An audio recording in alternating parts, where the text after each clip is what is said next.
YouTube channel और मैं हूं डिज़ाइनर निशात मिर्ज़ा और मैं आपको दिखाने वाली हूं कि किस तरीके से हमारे यूपी में कितनी डाइवर्सिटी है और कितना एक्सप्लोर करने के लिए कितना कुछ है।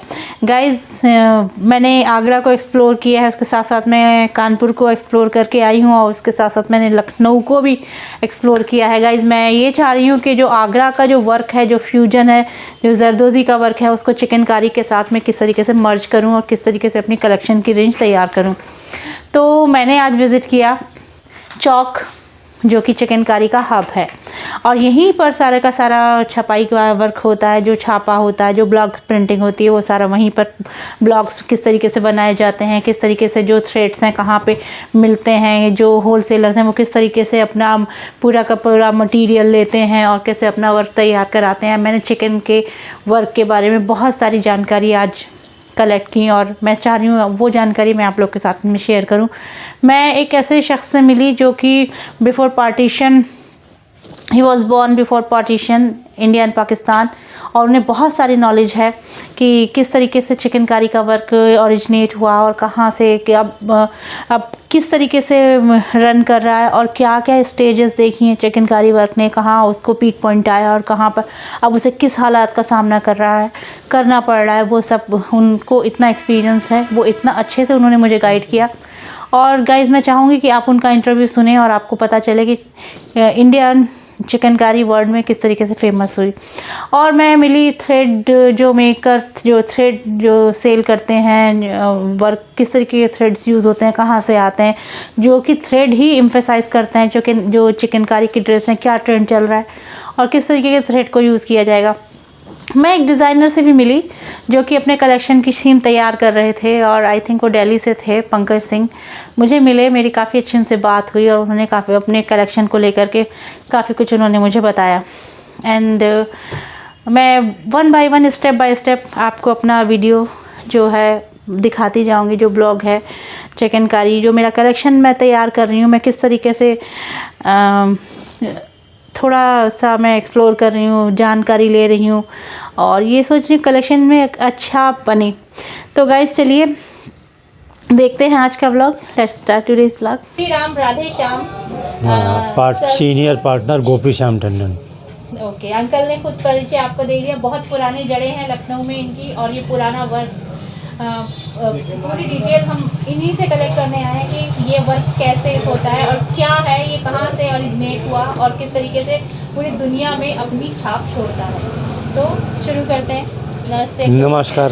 नमस्कार। तो मुझे बताइए ये वर्क क्या है, ये चिकनकारी क्यों मशहूर है, क्या है ये this is a hand needle work, जिसको चिकन कहा जाता है। Okay. Chicken is a Farsi word okay. और ये हो रहा है नवाबी टाइम से। उस समय काम बहुत महीन, बहुत बारीक और बहुत आर्टिस्टिक बनता था और कमर्शलाइजेशन उसका बहुत लिमिटेड सर्किल में था। अच्छा। उसके बाद जो वक्त गुजरता गया, काम बढ़ता गया और ये थ्रू आउट इंडिया में फैलता गया। वहाँ के लोग आते थे, जो भी टूरिस्ट आते थे वो लखनऊ का चिकन का काम ज़रूर खरीदते थे। टाइम टू टाइम इसमें चेंज ऑफ फैशंस, डिज़ाइनिंग ये जो आती गई, इसका नतीजा ये हुआ कि ये काफ़ी ब्रॉड स्केल में होने लगा। अच्छा, बढ़ गया ये काम, काफ़ी बढ़ गया। वर्ल्ड वाइड चल गया। वर्ल्ड वाइज नहीं, इंडिया वाइज। इंडिया में। अच्छा। हाँ। अच्छा। उसके बाद में ये वर्ल्ड वाइज अच्छा। आफ्टर फ्रीडम, हाँ। यानी आप ये समझ लीजिए 1955-60 से इसका एक्सपोर्ट अच्छा फॉरेन कंट्रीज़ में होने लगा था। अच्छा, ये आफ्टर फ्रीडम, हमारे जो भारत आज़ाद हुआ, हाँ, उसके बाद में एक्सपोर्ट होना शुरू। हाँ, उसके बाद में एक्सपोर्ट। पहले नहीं होता था। पहले ऐसा था कि यूके अच्छा वाले ही यहाँ से ख़रीद के ले जाते थे। अच्छा। For the using purpose. और ब्रिटिश टाइम में।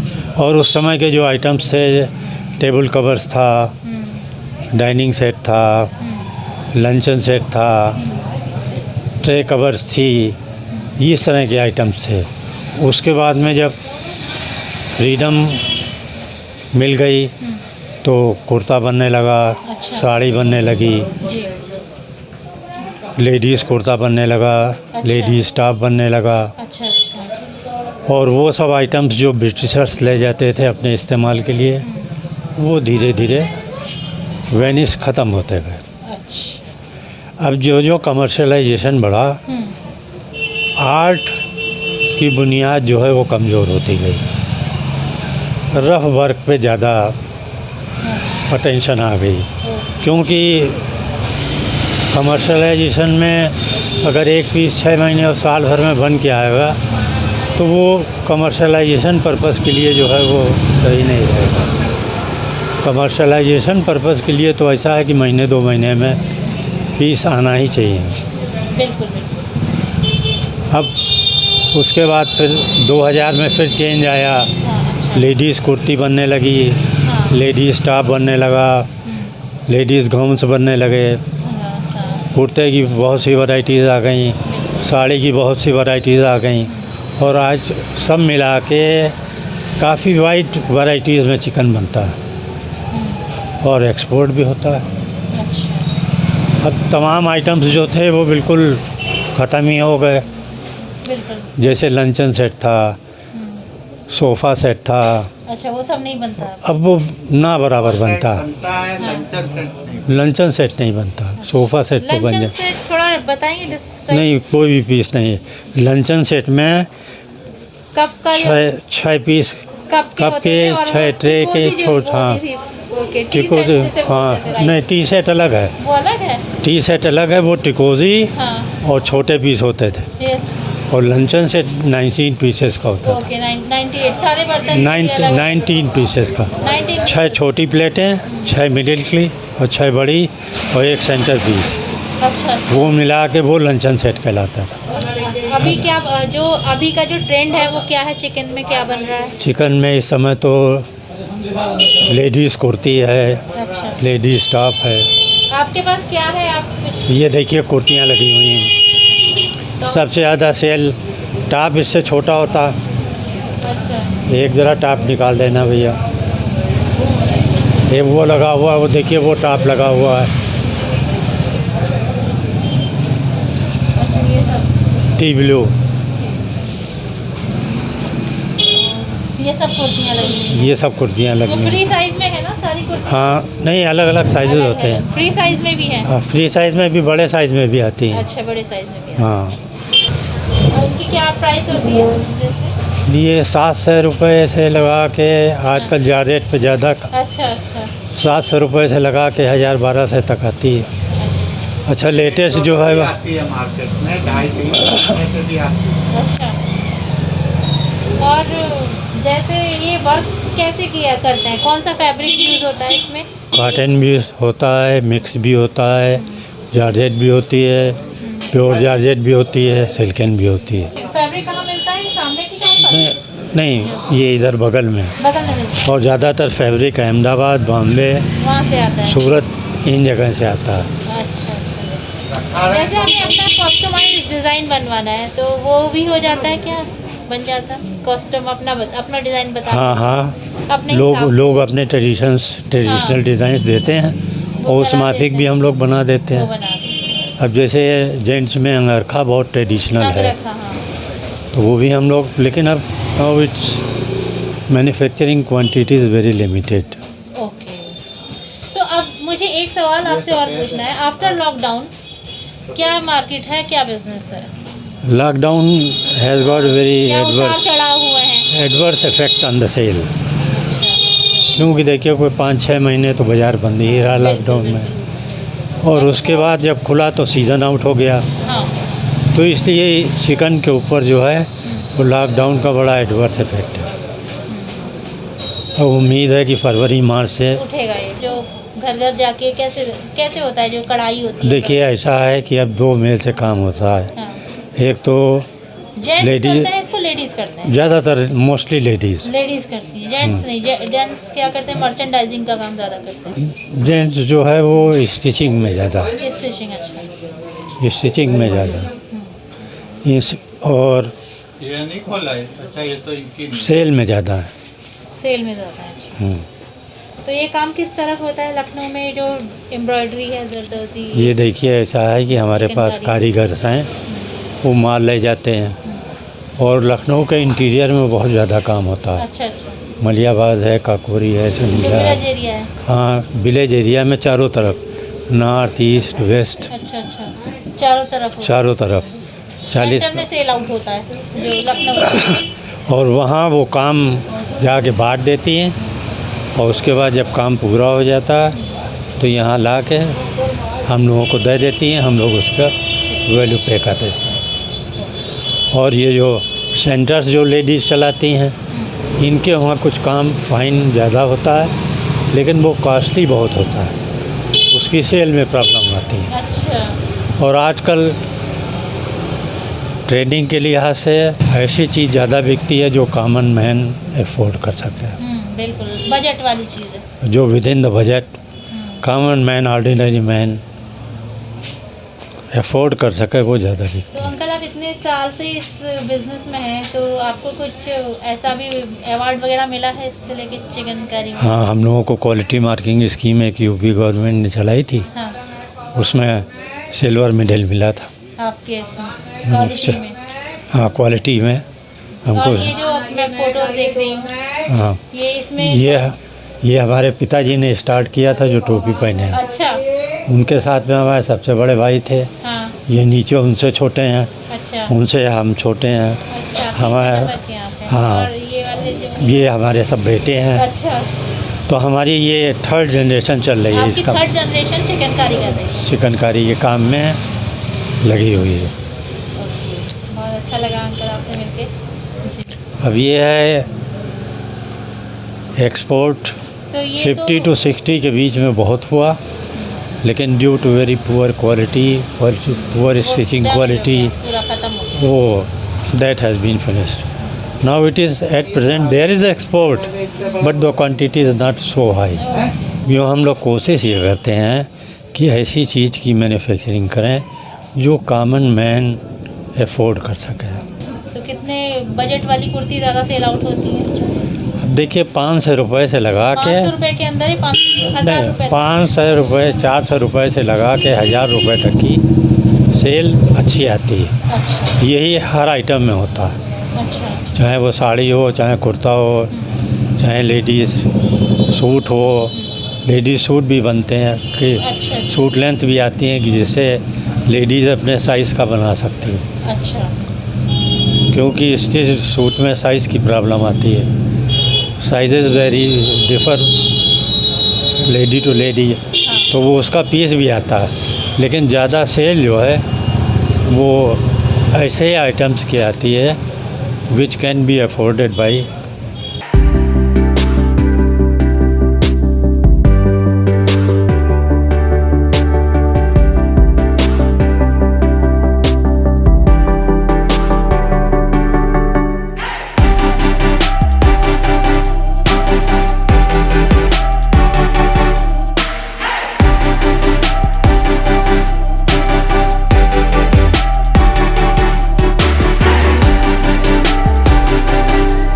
ये दिल्ली से ही आते हैं, और डाइंग हम लोग अपनी कराते हैं। अच्छा, ये आपने करा है डाई? डाइंग हम लोग सब अपनी कराते हैं। और ये वाइट वाला जो थ्रेड है? इसमें वाइट में जो है सुपर खटाऊ के नाम से हम लोग एंकर कह करके बेचते हैं। ये प्योर कॉटन होता है, और डबल धागा जो है वो 6 स्टैंड्स के अंदर में, ये इसको हम लोग 1236 और 1232 करके एंकर के नाम से ये बिकता है। ये अच्छा, इनका क्या प्राइसेस होता है? तौल में ये आता है? नहीं, ये लच्छी के हिसाब से बिकती है, अच्छा, और होलसेल में तो जो है वो 22 रुपये के आसपास लच्छी एक सिंगल जा रही है। वैसे फुटकर में 30 रुपये की बिकती है। अच्छा, ओके सर। और ये एंकर का जो धागा है वो 1550 रुपये का बंडल होता है। ये जो आप देख रहे हो, ये 80 फुटकर में 40 रुपये की लच्छी होती है। ये सस्ते वाले पॉलिस्टर धागे हैं, ये भी 25 रुपये 30 रुपये की रेंज में होते हैं। इसमें अच्छी क्वालिटी होती है, वो 40-45 रुपये की रेंज में होती है। वो जो किनारे लगा हुआ वो कॉटन वेस्ट यार्न कहलाता है। हाँ, वो जो है वो वेस्ट यार्न है, प्योर कॉटन वेस्ट यार्न है। हाँ, वो 160 रुपीज़ के जी होता है। हाँ, ये भी पॉलिस्टर यार्न है, ये अच्छा वाला है। वाइट ही वर्क होता है? नहीं, कोई ऐसा नहीं। वाइट पर कलर भी लगते हैं, कलर टू कलर भी लगता है, सिमेट्रिकल भी लगता है, कॉन्ट्रास्ट भी लगता है, अच्छा, वाइट टू वाइट भी लगता है, कलर टू वाइट भी लगता है। तो वो तो आदमी का दिमाग है, जिधर भी चल जाए वो। वैसे वाइट वर्क चिकनकारी में ज़्यादा मशहूर है ना, सेम कलर से हो। एक्चुअली वाइट जो है वो सबसे ज़्यादा बनता है, वाइट धागा ही यूज़ होता है क्योंकि जब कलर, हाँ, कलर फैब्रिक के ऊपर में वाइट जो है वो उभर करके आता है। और अच्छा, उसमें अगर कॉटन धागे लग रहे हैं तो उसमें एक प्लस पॉइंट ये रहता है कि आप उसको अगर डाई कराना चाहें तो वो सेम कलर में आपका डाई भी हो जाता है। वो और ब्लैक कलर पर मैक्सिमम ब्लैक के ऊपर में जो है मल्टी लगता है, और मल्टी के अपने अलग आइटम्स बनाते हैं ये लोग। हाँ, तो वैसे वाइट थ्रेड ज़्यादा सेल आउट होता है कि ये वाला कलरफुल? नहीं, इस वक्त तो वाइट का ही ज़्यादा चल रहा है। वाइट का क्रेज है ना, पीछे हाँ, पीछे जो था वो कलर बहुत चल रहा था, लेकिन अभी लॉकडाउन के बाद से जो है कलर बहुत कम हो गया है और वाइट का ही ज़्यादा करके जो स्कोप रह गया। हालांकि बिज़नेस तो ख़त्म ही हो गया है इस वक्त, क्योंकि चिकन का जो प्रोडक्शन था वो बिल्कुल नहीं के बराबर है। काम शुरू हुआ है, थोड़ा बहुत 5-10% काम शुरू हुआ है। जो भी बनाने वाले हैं उनके बताना और स्टॉक है, पीछे से उनको जो है कोई ऑर्डर्स नहीं है, तो वो आगे प्रोडक्शन नहीं है। एक्सपोर्ट का काम कैसा चल रहा है इस टाइम? एक्सपोर्ट वाले भी जो हमारे कस्टमर्स थे बेचारे ठंडे ही बैठे हुए हैं। अब दिसंबर में कुछ थोड़ा सा उनकी तरफ से हरकत नज़र आई है, और उम्मीद है कि शायद जनवरी के अंदर में थोड़ा एक्सपोर्टर्स जो हैं वो उनका मैन्युफैक्चरिंग जो है वो फ्लो में आ जाएगी इंशाल्लाह। तो आपको उम्मीद है कि अब लॉकडाउन के बाद ये जो है काम थोड़ा सा उठेगा, उभर के आएगा? देखिए, उम्मीद पर दुनिया कायम है, और बीइंग ए मुस्लिम हमको तो उम्मीद का दामन नहीं छोड़ना है। हाँ, अल्लाह की रहमत से मायूस नहीं होना है, क्योंकि अल्लाह कह रहे हैं ला तक़नुतू मिन रहमतिल्लाह। अल्लाह की रहमत से जो है किसी हालत में मायूस नहीं होना है, अल्लाह से अच्छी उम्मीद रखनी है, बाकी जिस हाल में रखें ठीक है, उसका शुक्र है कि गवर्नमेंट के क्लस्टर चलते हैं अमौसी में, और ये आपके जो नहीं, गवर्नमेंट के क्लस्टर नहीं, गवर्नमेंट के क्लस्टर कोई ऐसे नहीं है। पहले एक्सपोर्ट कॉर्पोरेशन हुआ करता था, वो भी ख़त्म हो गया, वो सब लोगों ने उसको खा पी के बराबर कर दिया। और तो अब घर घर में काम होता है, मार्केट से ही मैक्सिमम काम है। और कोई एरिया है जहाँ पे पर्टिकुलरली जो महिलाएं हैं, लेडीज़ हैं, काम करती हों? यहाँ तो नहीं, खदरे में कुछ सेंटर वगैरह। खदरा, हाँ, ये अमीनाबाद के? नहीं, ये पक्का पुल जो है, हाँ। लाल वाला पुल आप क्रॉस करके जाएं तो आगे मध्यागंज पुलिस चौकी है, वहाँ पर आसपास में कुछ लोग चिकन का काम सेंटर, घर में औरतें बैठ करके, सेंटर है कोई? हाँ, वहाँ पर हैं। ये देखो घास पत्ती भी है, कि कंगन भी है, कील। कंगन की? हाँ, कंगन कील, फंदे। अच्छा, फंदा कौन सा है? फंदा ये गुलाई वाला है। इससे क्या ये घास पत्ती बोलते हैं। ये घास बखिया जल्दी बनता है, बखिया। बखिया जल्दी बनता है। बखिया जल्दी। अच्छी कम लगती है। हाँ, घास पत्ती से उठाओ रहा है, काम अच्छा रहा है। घास पत्ती से अच्छा रहता है। और ये मुर्री वर्क, मुर्री कौन सा? फंदे फंदे हैं ये। फंदे बखिया। फंदे और बखिया, ये बखिया है, ये घास पत्ती है। हाँ, ये घास पत्ती, ये कंगन है। ये कंगन है। हाँ। ये वाला अंदर के साइड में जो है ये हाँ, अंदर वाला कंगन है। ये फंदे हैं, ये फंदे हैं। गुलाई वाले फंदे हैं। गुलाई वाले फंदे, अच्छा। और ये फूलों में भी ये है ना, ये घास पत्ती है।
We'll be right back.